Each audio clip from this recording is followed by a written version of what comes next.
Now turn to Section 1. Section 1.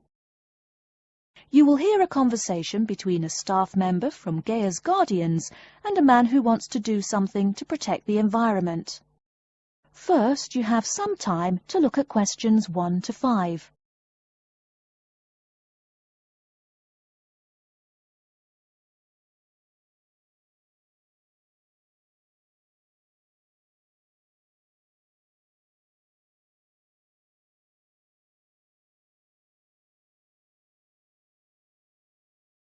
You will see that there is an example which has been done for you. On this occasion only, the conversation relating to this will be played first. Hello, how may I help you? Well, I've been seeing these yellow boxes in front of a lot of houses in my neighborhood. Just wondered what they were for. I noticed your phone number on all of them, so I called. Could you tell me about your business? We do recycling, but we're not a business.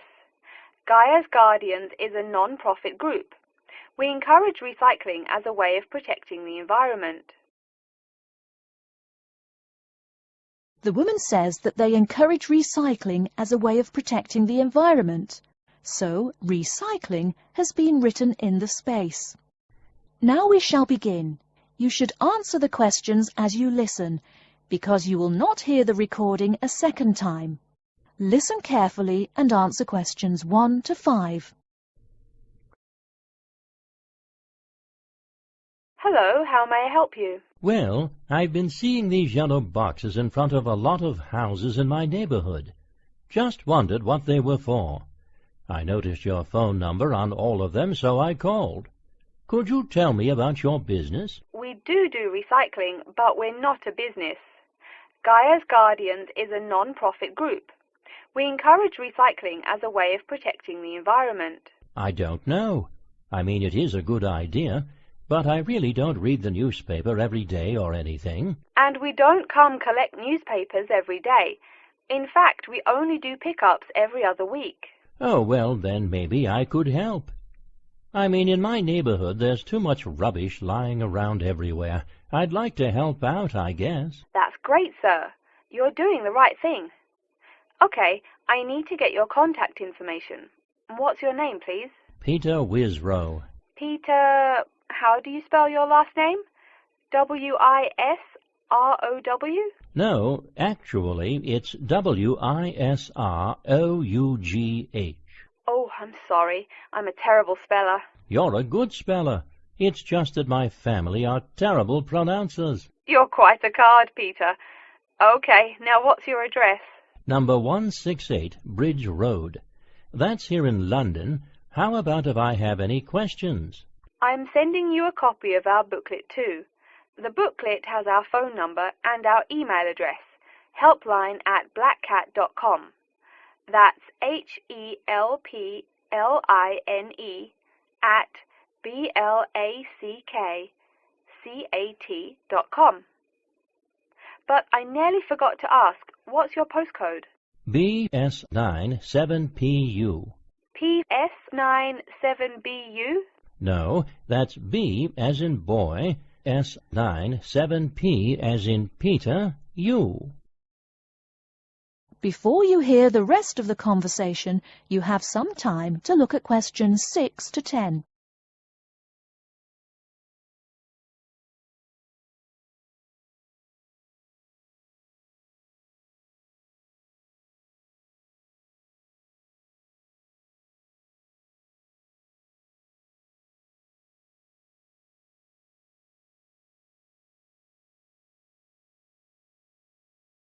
Now listen and answer questions 6 to 10.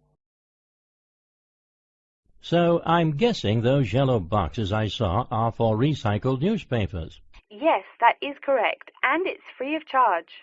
Wow, that's good news. Do you recycle anything besides newspaper?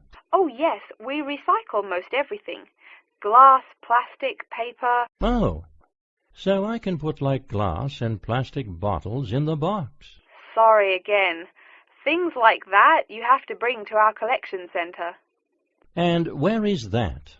Our main centre isn't that far from you. It's actually right on the east side of Central Park. That new blue building? That's the one. Cool. Hey, what's with all those different colored boxes outside that place? Oh, that's for the different materials we recycle. The blue is for metal, the green is for glass and plastics, and the yellow, of course, is for paper. Okay. I'll try and manage to keep all that straight. Oh, no need. They're each labelled. Great. So which one would I put magazines in? Actually, they don't go in any of the bins. Unfortunately, magazines can't be recycled because of the material they're made of. It's such a waste. So, would you be interested in volunteering? I'll think about it. Could you send me some more info? Absolutely. Along with the newspaper box, I'll be sending you our booklet, Savvy. That is SAVVY. It tells you about what you can do to protect the environment in your daily life. Plus, it lists things you can do as a volunteer with our group. Hey, that's cool. Thanks. My pleasure. Do you have any other questions or concerns? Nope, that's it. That is the end of section 1. You now have half a minute to check your answers.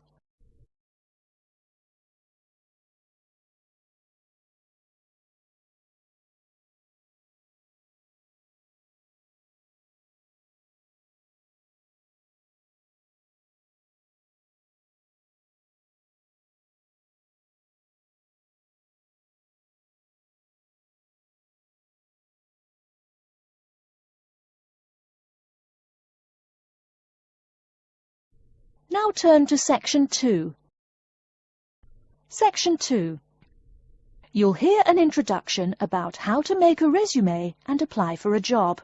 First, you have some time to look at questions 11 to 17.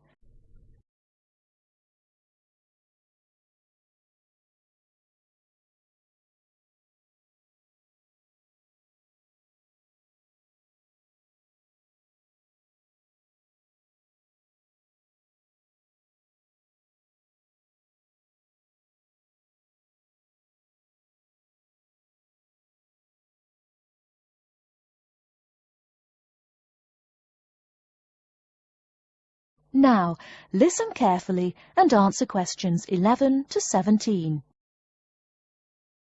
Welcome everyone to today's seminar on CV and interview skills. Remember, your CV is probably the most important document you will ever write. It opens the door to your career, and that job interview is probably the most important meeting you will ever attend. It's like stepping through that open door. So let's roll up our sleeves and get down to work, shall we? First of all, I cannot possibly tell you everything you need to know about writing a resume in the time we have. But let me tell you that there are dozens of great websites on the internet. These will give you all the suggestions you need. If you look at the paper I gave you, you will see a list of the dozen most popular sites. I can mention a couple of important points, however. One is that your CV or resume should not be too long. A page is about right. Why? HR departments do not have the time to read long documents. Too many people are sending too many CVs. After all, the economic crisis of 2008 is still very much alive. Everyone needs a job now. No matter how short you make that resume, though, you do not want to forget to tell HR how to contact your references. References are people who will give you a recommendation for a job. That's usually an ex-boss or a professor who knows you well. Do not use relatives. I don't care how much your mum loves you. Also, when you send that CV, be sure to include a typed cover letter. A cover letter is a letter where you basically are asking for a job. It's like introducing yourself. Make it brief. The real information about you is on that CV of yours, and please make sure the letter is typed. It doesn't matter if your handwriting is beautiful or not. Companies only read typed letters. Another point about CVs is you should try to have an attractive layout. Maybe use different type fonts or colors to highlight information. Some people include a photo. You can find dozens of examples on the internet. Whatever layout you decide to use, however, avoid all spelling and grammar errors. I used to be an HR manager. If I saw a mistake, that CV went into the garbage. Something you write in a CV is a description of your skills and experiences in an interesting way. Mention training too. I mean, these are what get you hired. Do not just say, I have lots of experience, or I have many skills. Tell that boss what you did, for what company, and when. Better, tell him how well you did it. Don't just say, I sold houses. Say, I sold £2 million worth of houses in my first year. That is, say something to make the person reading excited and curious. Finally, speaking of CVs, it's sad, but some people actually forget to provide a contact number. That's pretty silly. You wrote a great CV, you have HR dying to meet you, and they don't know how. You forgot your phone number. Oh sure, if you apply online they have your email address, but you just showed them you're forgetful. Why are they going to want to talk to you after that? Before you hear the rest of the talk, you have some time to look at questions 18 to 20.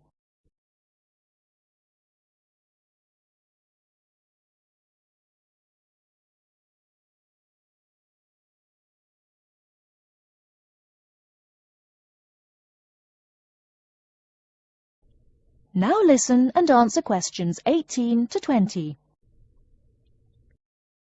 Alright, moving on to the actual interview. I'll go over what you need to know by the end of it, and what you can discuss and negotiate on later once it looks like you'll be offered the job. First, there's working hours. It's not that necessary to hammer out the hours off the bat, especially since it's easy to come off as lazy when the first thing you bring up is how much you're going to have to work. You can also find out more about possible promotions later on. It is important, however, to get a feel for how much you'll be paid. You should make sure the salary range is commensurate with what you're worth, and if you're not, you can move on to better opportunities. Being sure you're going to make what you want to live on is much more important than issues like your pension. You're all so young that your pension is not going to matter for quite a long time. You should find out about what skills you must know for the job and what they'll teach you. In addition, if the company will provide training, you should find out how long the training period is and whether it is paid. Beware of any jobs that want you to train for a long time without appropriate compensation. Speaking of compensation, find out about holidays as well. Do you get paid vacation time? Are you allowed to take personal days? Do you have to work on national holidays? Once you work out these main issues, you can move on later to details like the location and expected attire and whatnot. Wow, that's a lot of information. Let's take a break so you can think everything over and ask any questions you may have. Don't hesitate to come and see me if you need any clarification on all this stuff. That is the end of section 2. You now have half a minute to check your answers.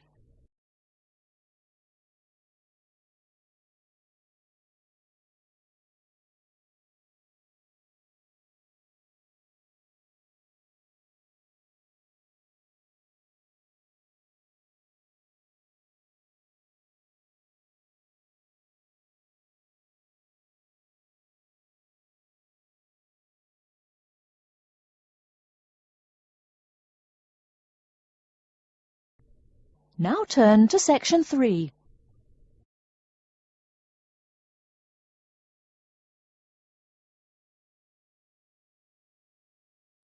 Section 3.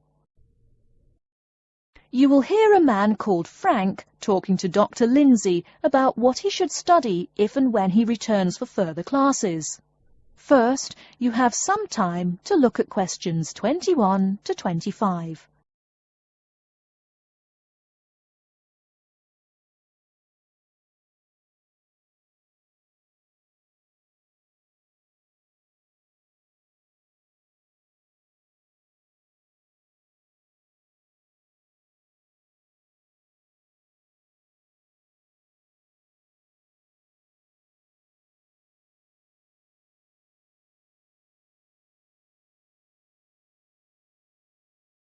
Now listen carefully and answer questions 21 to 25.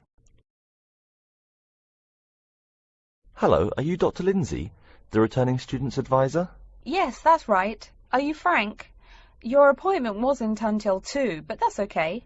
Please come in and have a seat. Thanks. I like to arrive early whenever I have anything to do. That's certainly a praiseworthy habit. Let me see. It looks like you've taken a long break from school, and I understand you wanted to have a chat about what you should study if and when you return for further classes. It's such a big challenge. I don't know if I'm crazy for doing this or not. Believe it or not, I know exactly what you mean.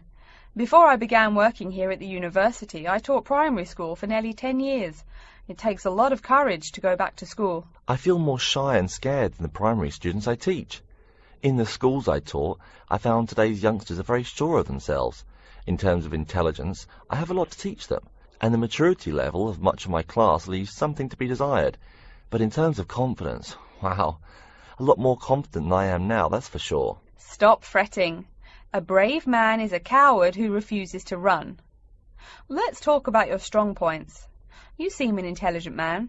What is it you would like to study? You see, I've been teaching children for a few years, but I think I'm happier teaching adults. I think teaching students in middle school is much more satisfying because they end up being much more grateful for your work. If I may ask, what got you interested in teaching adults? A lot of things, I guess. I met my future wife back in my first year of college. She always complains that I was more interesting then. She says that now I talk like I'm 7 years old. That's probably from being with children all day. Again, I know just what you mean. My husband used to say the same thing about me when I taught kindergarten. Anything else? Well, yes. Fairly often now I run into former students and we talk. Some of them are getting close to being grown up. I guess I think more and more about how people develop over time. So I'm interested in the results of education, you know, the final stages. I see. Well, coming back to the university can be both difficult and very rewarding. There are some problems unique to returning students, you know, older students like yourself. What do you think is your greatest weakness? Well, I actually think my confidence is getting better. I'm definitely overcoming my introversion and starting to be much more comfortable in front of a class. To tell you the truth, I'm afraid I'm rather behind the times about many things. It's more difficult for me to chase after the popular things youngsters are fond of, such as iPhone, Twitter, if you name it. I think I understand. Before you hear the rest of the talk, you have some time to look at questions 26 to 30.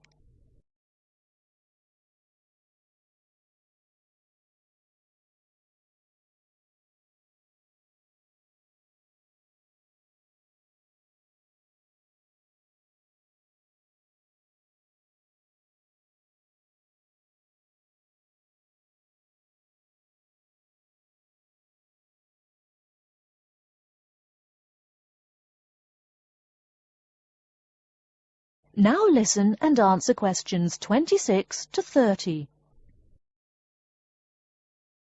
How old are you, 35? People at your age still go back to school for further education. I was a bit the same way. I mean, I didn't study at university till after I had a family, a husband and one child. My point of view was a lot different from your average 18-year-old girls, I can tell you. Gee, that sounds pretty rough. A family and college? Clearly you weren't unsuccessful, though. It was, Frank, it truly was. My first term at school was extremely stressful. But, excuse me, you're not here to listen to my life story.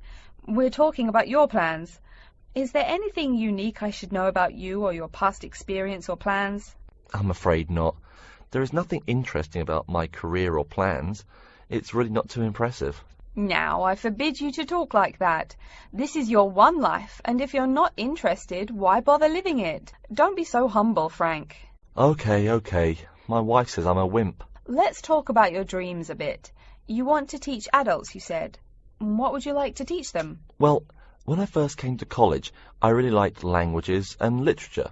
A lot of people have told me that for practical reasons, it would be more rewarding to choose business management as my major.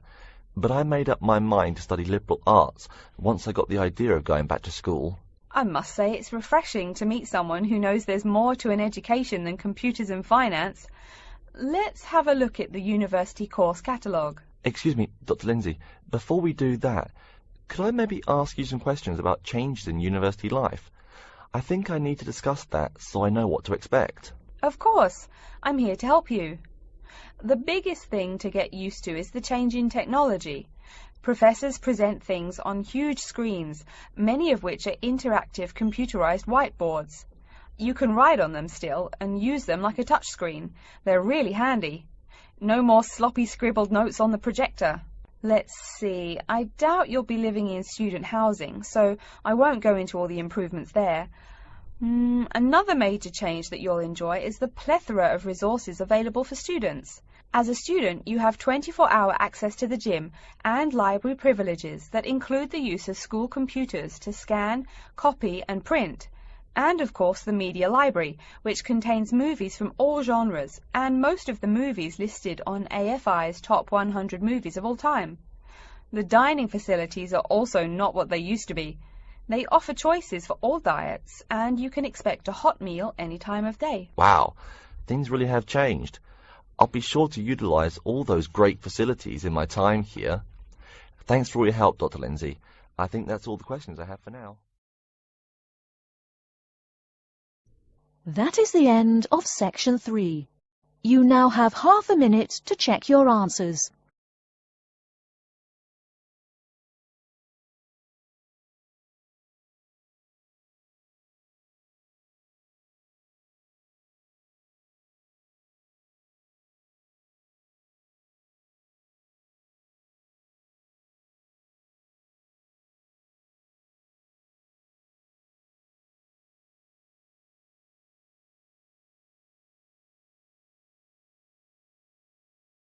Now turn to section 4. Section 4. You will hear an introduction about the curriculum and facilities of Wassamata University. First, you have some time to look at questions 31 to 40.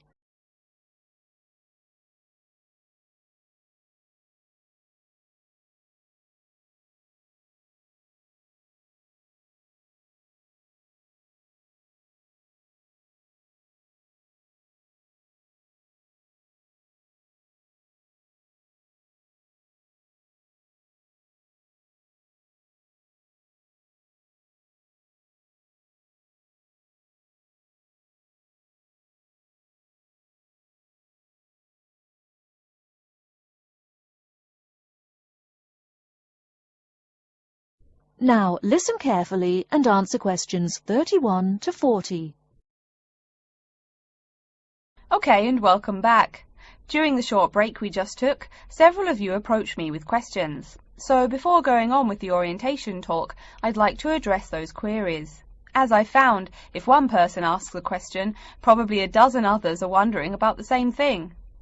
The first question is whether Wassamata University employs modules technology as an instruction method. The answer is yes, we do. At least that's what the university catalogue says. If some of you don't understand what modules technology is, don't worry. I googled the word but couldn't find it. Apparently, though, it's a method of broadband wireless access. At least that's what an American company's website told me. But again, don't worry. If you need to know something more, your professor can tell you. Another question someone asked me was what tomorrow's workshop on research methods and skills was about.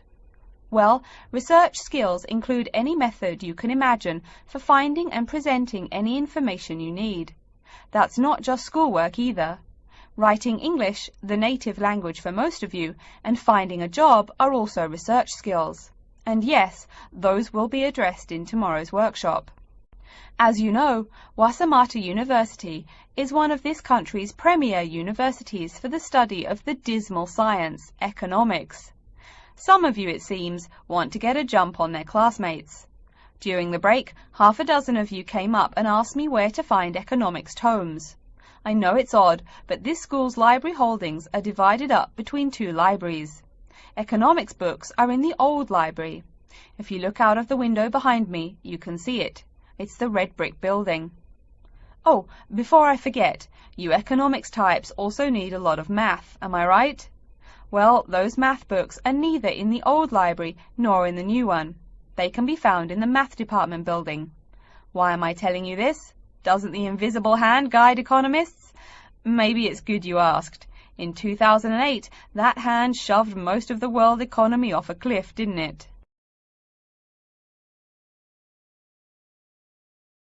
Now, I realize that most of you couldn't bring a computer printer or a photocopier from home. So I'm sure you're already wondering where you can copy things like term papers, internet articles, and things like that.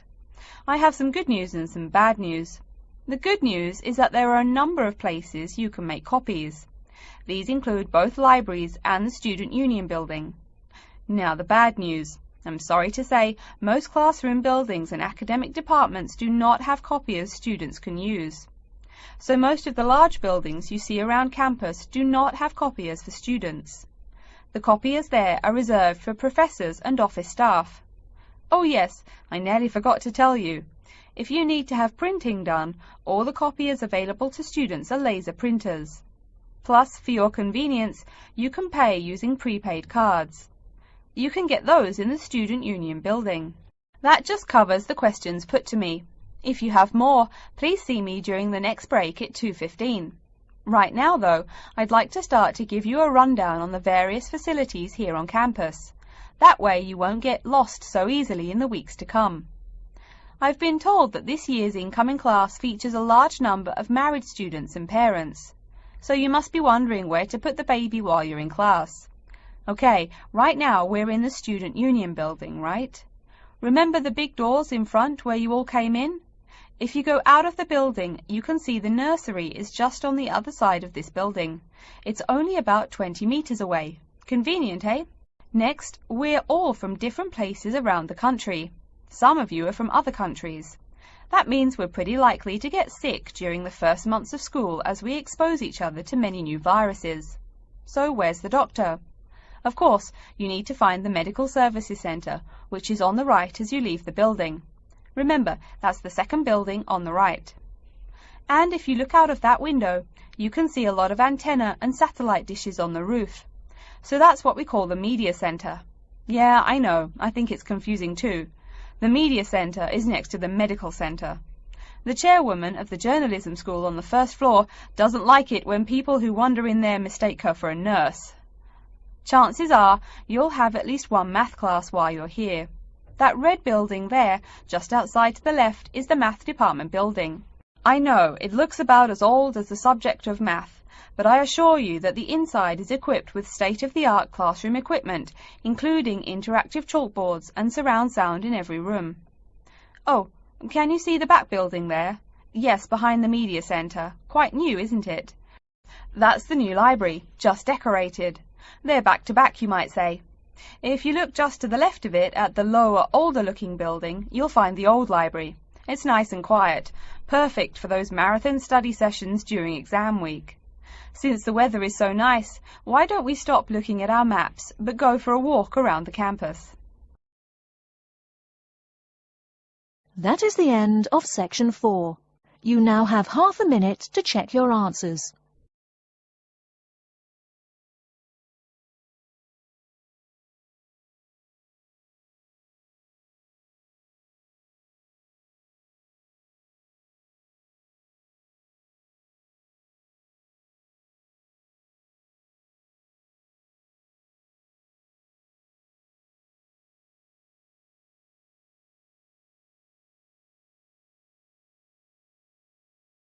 That is the end of the listening test.